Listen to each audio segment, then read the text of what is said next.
नमस्कार, जम्मू संवाद देख रहे हैं आप और मैं हूं नरेश शर्मा।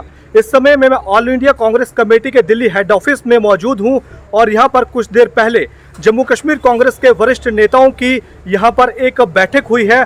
और इस मीटिंग में क्या इस मीटिंग का एजेंडा था और किन किन मुद्दों को लेकर इस मीटिंग में बातचीत हुई है, मेरे साथ इस समय मौजूद हैं जम्मू कश्मीर कांग्रेस कमेटी के अध्यक्ष विकार रसूल वानी साहब इस समय हमारे साथ हैं। वानी साहब से जानने की कोशिश करेंगे, सर क्या इस मीटिंग का एजेंडा था और किन मुद्दों को लेकर इस मीटिंग में बातचीत हुई है? देखिए, आज भी इलेक्शन कमीशन आया था जम्मू कश्मीर में और इलेक्शन की पूरी तैयारी चल रही है। हम ऑनरेबल सुप्रीम कोर्ट का शुक्रगुजार हैं जिन्होंने डायरेक्शन दी थी कि सितंबर के महीने में आप इलेक्शन करो। मुझे लग रहा है इलेक्शन होंगे। और कांग्रेस पार्टी ने आज एक हाई लेवल मीटिंग बुलाई थी जिसमें सबसे राय पूछी गई कि हमें इलेक्शन कैसे लड़ना चाहे, कैसे आगे बढ़ना चाहिए, कौन से मुद्दे हमें आगे करने चाहें, क्या क्या स्थितियां रहेंगी चुनाव में, वो सारी कुछ आज डिस्कस हुआ। कभी 25 के करीब सीनियर लीडर्स हर एरिया से, हर डिस्ट्रिक्ट से, हर क्षेत्र से, हर कम्युनिटी से बुलाए गए थे जिन्होंने अपनी बात रखी। अभी हाईकमांड उस पर डिसीजन देगा। अभी 2.5-3 घंटे मीटिंग चली, तो मुझे लगता है कि कांग्रेस पार्टी आगे बढ़ रही है, पहले से बहुत ज़्यादा मजबूत हुई। आने वाले दिनों में ज्वाइनिंग्स भी है काफ़ी। तो मुझे लगता है इस बार इंशाल्लाह अगर ऊपर वाले ने चाहा तो कांग्रेस पार्टी मतलब नंबर 1 पार्टी होगी इस चुनाव में। सर, लोकसभा चुनावों में कांग्रेस ने अलायंस के साथ, नेशनल कॉन्फ्रेंस के साथ मिलकर इलेक्शन लड़ा, और क्या असेंबली इलेक्शन में भी कोई अलायंस की पॉसिबिलिटी बनती नजर आ रही है? उमर अब्दुल्ला साहब का कल एक बयान आया, वो कह रहे थे कि असेंबली इलेक्शन वो अकेले लड़ेंगे। देखो, अभी ऐसा कुछ हुआ नहीं, अभी कोई डिस्कशन हुई नहीं किसी भी पार्टी के साथ कांग्रेस में।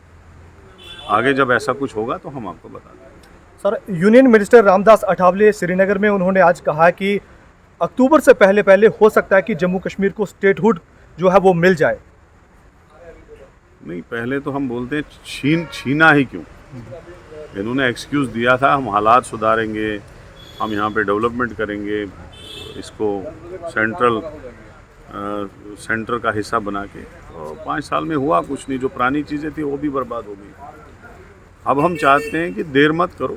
तो कांग्रेस की डिमांड है, क्योंकि हमने जगह जगह प्रोटेस्ट किए, परसों भी 5 अगस्त पे हमने प्रोटेस्ट किया, उससे पहले भी डिस्ट्रिक्टों में, हर जगह। हम चाहते हैं कि स्टेट पहले मिले फिर इलेक्शन हो, क्योंकि इलेक्शन के बाद अगर ऐसी हालात में इलेक्शन हुआ तो बेचारे जो अपने नुमाइंदों को भेजेंगे हर कॉन्स्टिट्यूंसी से, उनके पास होगा क्या, पावर ही नहीं होंगे। इसलिए स्टेट देना बड़ा ज़रूरी है।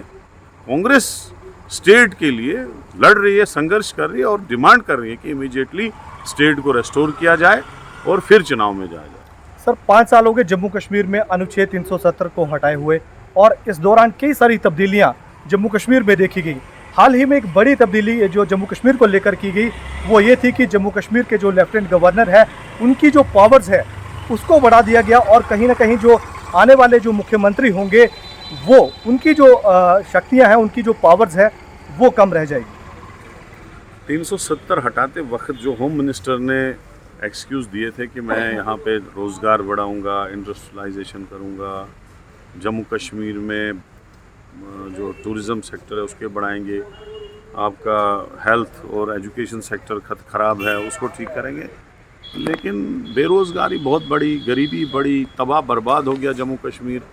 जम्मू कश्मीर को शराब का अड्डा बनाया गया, घर घर शराब की दुकानें खोली गई, लोगों की 200-200 साल की ज़मीनें छीनी गई। जो 500 रुपये का बिल भरता था बिजली का, वो आज 5-5 हज़ार भरता है। लोगों को इतना परेशान किया गया इस यूटी से, न किसी की ठेकेदारी रही, न किसी की दुकानदारी रही। जो पहले तो नौकरियां निकली नहीं, जो निकली उनमें भी घोटाला, चाहे एसआई का हो, फायर सर्विस का जॉब हो, चाहे अकाउंटेंट का जॉब हो, सब में घोटाले निकले। तो मेरे कहने का मतलब है कि लोग यूटी के मामले से तंग आ गए हैं। लोग चाहते हैं एक पावरफुल गवर्नमेंट, लोगों की चुनी हुई आए, जो वहाँ पे राज करे और लोगों को हर मामले में राहत दे, चाहे वो डेली वेजरों के इशू हों, चाहे वो जो भी इशू हों, जिसका हम मैनिफेस्टो भी बना रहे हैं, गारंटी भी बना रहे हैं। लोगों के इश्यूज़ को लेके हम सरकार बनाएंगे। और दूसरी बात, अगर कांग्रेस सरकार में आएगी वो लोगों की सरकार होगी, लोगों के जो इशू होंगे वो हम देख लेंगे, लोगों के हिसाब से चलेंगे, ना कि बैरोक्रेटों के हिसाब से चलेंगे। सर वक्फ बोर्ड को लेकर आज पार्लियामेंट में काफ़ी हंगामा हुआ, आपको नहीं लगता कि अगर ये इसमें संशोधन अगर किया जाएगा, अमेंडमेंट अगर होती है तो उसका असर जम्मू कश्मीर में भी पड़ेगा?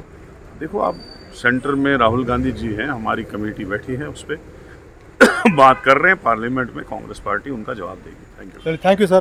तो ये थे जम्मू कश्मीर कांग्रेस कमेटी के अध्यक्ष विकार रसूल वानी साहब। इन्होंने तमाम मुद्दों पर हमारे साथ चर्चा की और बताया कि अभी जो मीटिंग हुई है ऑल इंडिया कांग्रेस कमेटी के हेड ऑफिस में, इस मीटिंग का एजेंडा क्या था और कांग्रेस जो है आने वाले समय में क्या रणनीति लेकर चलेगी। फिलहाल इतना ही, धन्यवाद।